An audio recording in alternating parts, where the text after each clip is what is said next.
श्री सीतारामाय नमः, श्री रामचंद्राय नमः, श्री रामभद्राय नमः।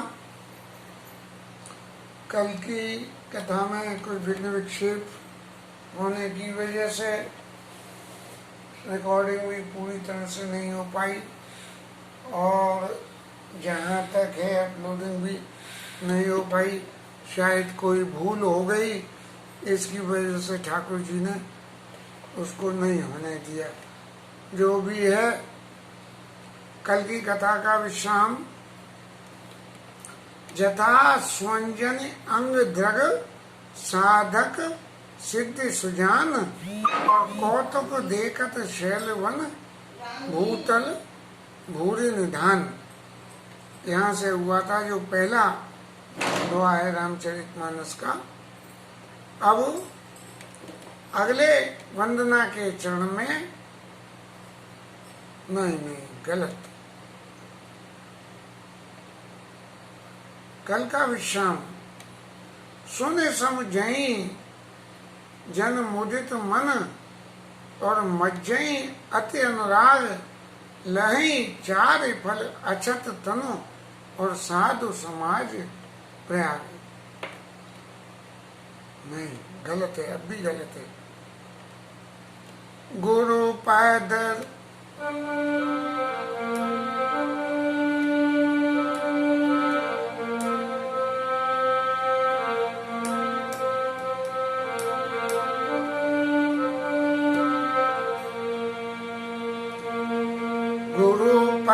रज में दो मंझूल अंजना नयन जगदोष तेई का रवि माला विवेक विलोचन वरनम राम चरित भवमोचन बंधौ प्रथमई सुचरना मोह जनित संशय सवर्ण सुजन समाज सकल गुण खानी करौ प्रणाम सप्रेम सुमानी साधु चैत सुख चैत गवासु निरस विशद गुण में परिजासु जो सही दुख पर छिद दरावा वंदनीय जय सुभावा मुद्दा मंगल माया संत समाजो जो जग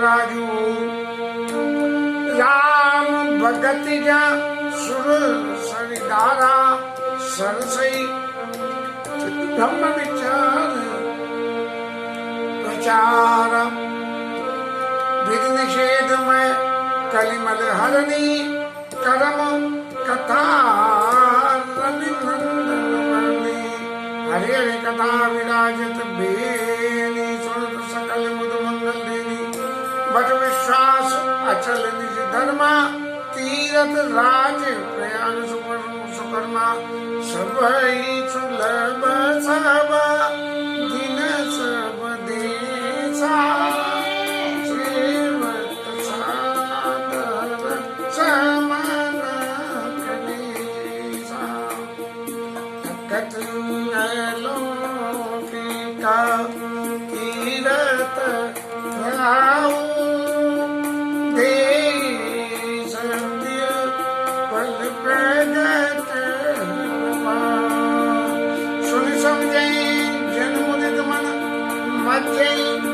अति अनुराग नहीं सारे फल अचत तनु साधु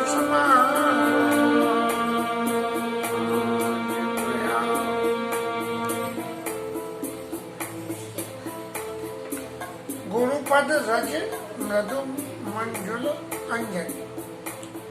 रज की व्याख्या में आगे गुरुजी के चरणों की रज जो है वो आंखों में लगाने वाला काजल है, अंजन। आंखों में लगाना कैसा अंजन है? जब हम प्रत्यक्ष में ये देखते हैं, जब आंखों में अंजन लगाया जाता है क्योंकि उसमें कपूर वगैरह डला होता है तो थोड़ा सा इरिटेशन होता है। लेकिन क्या है, ये मृदु अंजन है जो लगा के जिसमें कुछ भी इरिटेशन आंखों में कुछ नहीं होता। नयन अमीय नेत्रों के लिए अमृत के समान है और दृढ़ दोष विभंजन, आंखों में यदि कोई दोष है तो उसका नाश कर देता है। नयन अमीय दृढ़ दोष विभंजन, नेत्रों के दोष को दूर करने के लिए गुरु जी के चरणों की रज मृदु अंजन के समान है। मृदु माने मीठा सरल, जो कि अंजन लगाने से कुछ तकलीफ होती है। तेई कर विमल विवेक विलोचन, वर्णो राम चरित्र भवमोचन। क्योंकि मुझे भगवान राम के चरित्र की व्याख्या करनी है जो इस संसार सागर से छुड़ाने वाला है। ऐसे भगवान राम के चरित्र की व्याख्या करने के लिए मेरे को अपने नेत्रों को शुद्ध करना पड़ेगा। इसलिए अपने नेत्रों को शुद्ध करने के लिए गुरु के चरणों की रज रूपी अंजन आंखों में लगा के जब वो लगाया तो मेरे को विवेक रूपी नेत्र अंदर से निकल के आएंगे। विवेक, क्योंकि विवेक जब तक नहीं होगा, खाली ज्ञान के सहारे चरित्र की, भगवत चरित्र की व्याख्या करना खाली ज्ञान के सहारे नहीं होगा। ज्ञान के साथ में भक्ति भी चाहिए और वैराग्य भी चाहिए। वेद व्यास जी ने 18 पुराणों की रचना में जब सबरी रचना करके और संतोष नहीं हुआ, तब श्रीमद् भागवत की रचना इसलिए करी कि उनके चित्त की शांति के लिए जब भक्ति और ज्ञान की, ज्ञान तो क्योंकि सारी बातें वेद और उनके में सब ज्ञान की बातें, और ज्ञान छोड़ के जब भक्ति की बातें करी और वैराग्य की बातें करी तो उनके चित्त में संतोष हो गया। तो ऐसे ही कई कर विमल विवेक विलोचन, जब चित्त में भक्ति होगी तभी विवेक पैदा होगा, और जब विवेक होगा तो वैराग्य भी हो जाएगा। बुद्धि तो हमेशा स्वार्थ में लिप्त रहती है, विवेक जो है वो नीतिगत बातों को समझाता है। वर्ण रामचरित्र भवमोचन, इस संसार के सागर से छुड़ाने वाला भगवान राम के चरित्र को मैं वर्णन करता हूँ। इसलिए मैंने अपने नेत्रों में गुरु के चरणों की रज का अंजन लगाया, काजल लगाया है। सुजन समाज सकल गुरु खानी और करूं प्रणाम सप्रेम सुवानी। मैं भले लोगों की वंदना करता हूँ, क्योंकि भले लोग ही इस संसार के समाज में गुण की खान होते हैं। दुष्टों में गुण की खान हो न हो, लेकिन भले लोगों में तो निश्चित रूप से ही गुण की खान होते हैं। और मैं ऐसे सब भले लोगों को मैं प्रणाम करता हूँ। और साधु चरित्र शुभ चरित्र कृपासु निरस विषय गुणमय फल जासु। जो भले लोग हैं या जिनको हम बोले जो साधु लोग हैं, वो कपास के समान होते हैं। कपास में फूल लगता है और फूल में रुई पैदा होती है, लेकिन और जितनी भी चीजें, जितने भी प्राकृतिक उत्पाद हैं, उनमें कोई ना कोई, उनके फलों में, फूलों में कोई ना कोई स्वाद होता है, लेकिन निरस विशद गुणमय फल जासु। कपास के फूल में गुणी गुण होते हैं, लेकिन रस कोई नहीं होता उसमें, नीरस होता है। ऐसे ही साधु व्यक्ति का चरित्र भी जो है वो नीरस होता है, लेकिन गुणमय होता है। कैसे? निरस विशद गुणमय फल जासु। गुणमय फल कैसे गुणमय होता है? जो सही दुख पर छिद्र जुड़ावा और बंधनी जय जन पावा। जो खुद तकलीफ सके, कैसे तकलीफ सहता है? जब कपास के फूल में से रेशा धागा खींचा जाता है, जो सही दुख, ये कपास के लिए दुख है कि उसमें से धागा खींचा जाता है, और फिर धागा खींचने के बाद उससे कपड़ा बना। जो सही दुख पर छिद्र जुड़ावा, जब कपड़ा बुन जाता है तो दूसरों के छिद्रों को ढक लेता है। वो कपड़ा दूसरों के दोषों को ढक लेता है। जो सही दुख पर छिद्र जुड़ावा और बंधनी जय जगत पावा। इस संसार में वही बंधनी है जिसको इस संसार में यश मिलाओ। साधु लोग कपास के समान होते हैं, उन्हें यश मिलता है, इसलिए वो वंदनीय। मुद मंगल में संत समाजू, जो जिमि जंगम तीर्थ राजू। संत समाज ये तीर्थराज के समान है, जो व्यक्ति में को जीवन में मंगलमय और प्रसन्न होने के लिए मुदित करता है, प्रसन्न करता है। जैसा जो जिमि जंगम तीर्थराज, वो तीर्थराज है। कौन सा तीर्थराज है? वो तीर्थराज है जंगम। जंगम कहते हैं जो चलता फिरता है। अब एक प्रयागराज में भी तीर्थराज है, वो स्थावर है, वो कहीं नहीं जाते, उनके पास संत लोग आते हैं। लेकिन संत लोग तो वो चलते फिरते तीर्थ हैं कि जहाँ जाए, जहाँ बैठ जाए वहीं प्रयाग हो जाता है। कैसे होता है? ये आगे राम भक्ति जहाँ सुरसरी धारा। ये संतों के समाज में जो भगवान राम की भक्ति है, क्योंकि तीर्थ में गंगा, यमुना, सरस्वती तीन होती है। तो ऐसे ही जो जंगम तीर्थ संत हैं, ये संतों के जीवन में जो भगवान राम की भक्ति है, वो गंगा की धार के समान में। राम भक्ति जन सुरसरी धारा, और सरसई ब्रह्म विचार प्रचारा। और सरस्वती कौन है? सरस्वती नदी जो है, जो राम की भक्ति का ब्रह्म विचार, ब्रह्म के बारे में जानने के लिए जो संत लोग समझाने के लिए कहते हैं, वो सरस्वती के समान है। सरस्वती प्रयागराज में अदृश्य है, दृश्यता नहीं है।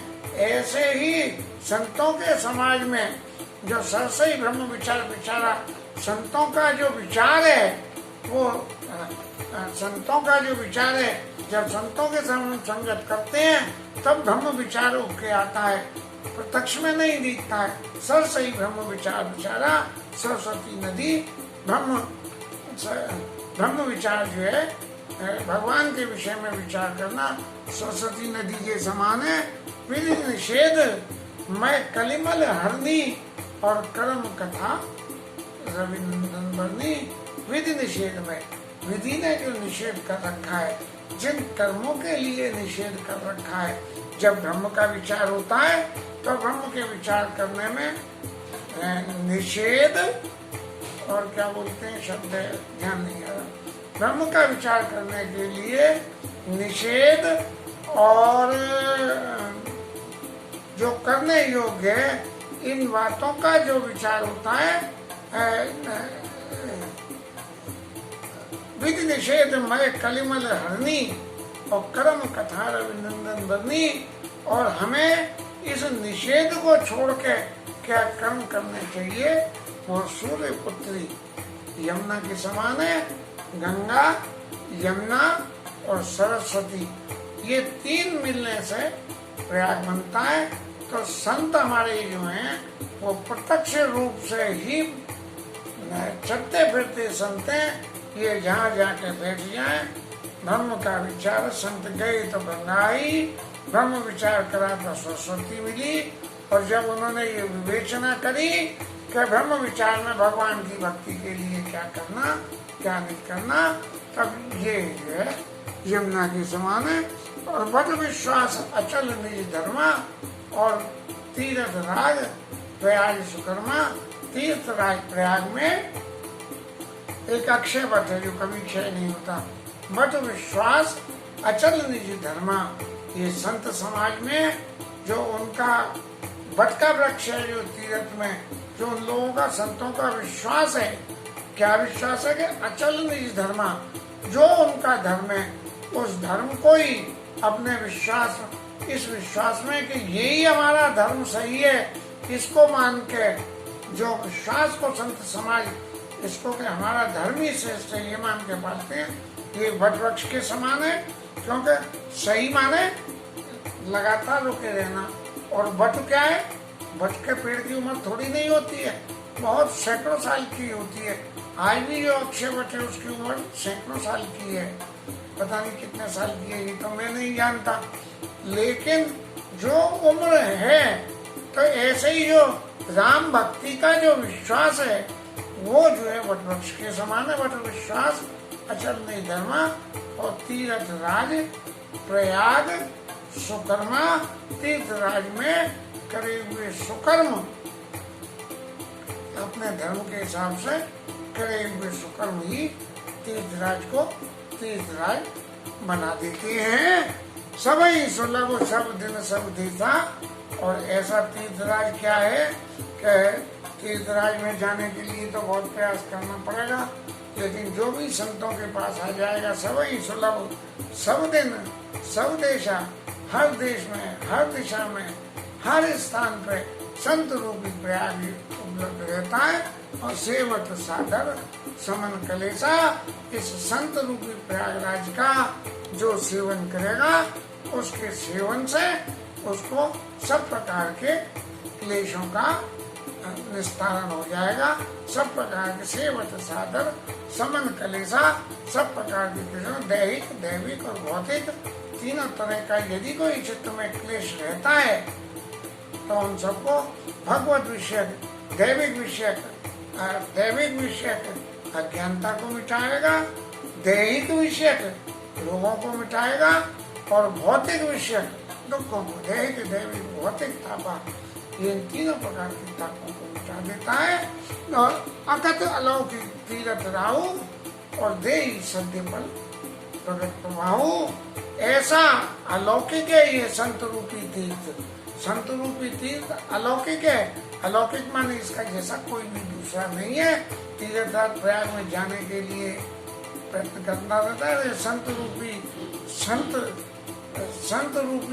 संत जब जहाँ बैठ जाते हैं वहीं प्रत्यक्ष रूप से प्रयाग हो जाता है। और सेवत सादर समन कलेसा, जो इनका सेवन करेगा उसके क्लेशों को संत रूपी प्रयाग हर लेंगे। और सोने समझई जन्म उदित मना और मज्जई अति अनुराग, लाई चारी फल अछत तनु साधु समाज प्रयाग। ऐसा विचार में जान के सुने समझे जो भगवान के भक्त है, सुने समझे जन मुदित मन में तकलीफ मान के नहीं, खुश होके मुदित मन से हंसी खुश मज्जे अनुराग, संतों का संग करते हैं, अनुराग के साथ में करते हैं। अनुराग माने संतों के प्रति चित्त में विश्वास है होना कि ये जो कह रहे हैं वो सही है, इनके कहे हुए बात को हमें फॉलो अप करनी चाहिए, तो इनकी बातों को हमें समझना चाहिए, उसमें हमें श्रेय रखना चाहिए। ऐसा समझ के जो इस साधु रूपी समाज में स्नान करते हैं, इसे प्रयागराज में स्नान करते हैं, ऐसे ही स्नान करते हैं। लड़ाई चार फल अच्छा दोनों ऐसे लोग अर्थ धर्म काम और मोक्ष ये चारों प्रकार के फलों को प्राप्त कर लेते हैं। साधु समाज प्रयाग, साधु समाज रूपी प्रयाग में इस शरीर के रहते हुए प्राप्त कर लेते हैं। क्यों कि जीव के द्वारा करे हुए संसार में किए हुए कर्मों का फल तो ये शरीर त्यागने के बाद अगले कर्मों में मिलता है। ये कर्मों का फल अगले जन्म में मिलता है, लेकिन साधु समाज रूपी प्रयाग में स्नान करने से इस शरीर में सारे फल मिल जाते हैं। ये साधु रूपी समाज का निरंतर सेवन करिए।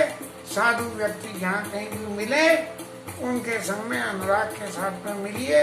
अब साधु असाधु की व्याख्या भी आएगी और व्याख्या में क्या होना चाहिए, साधु की पहचान क्या है क्या नहीं है, ये पहचानने की जरूरत नहीं है। लेकिन यदि कोई भी व्यक्ति जो भगवत गुणगान करता है उसकी परिभाषा साधु के संग में हो जानी चाहिए।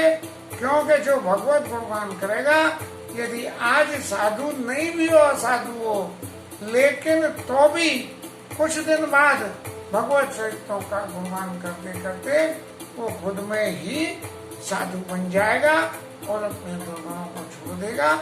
इसके साथ ही आज की कथा विश्राम और 5 मिनट हरि नाम कीर्तन।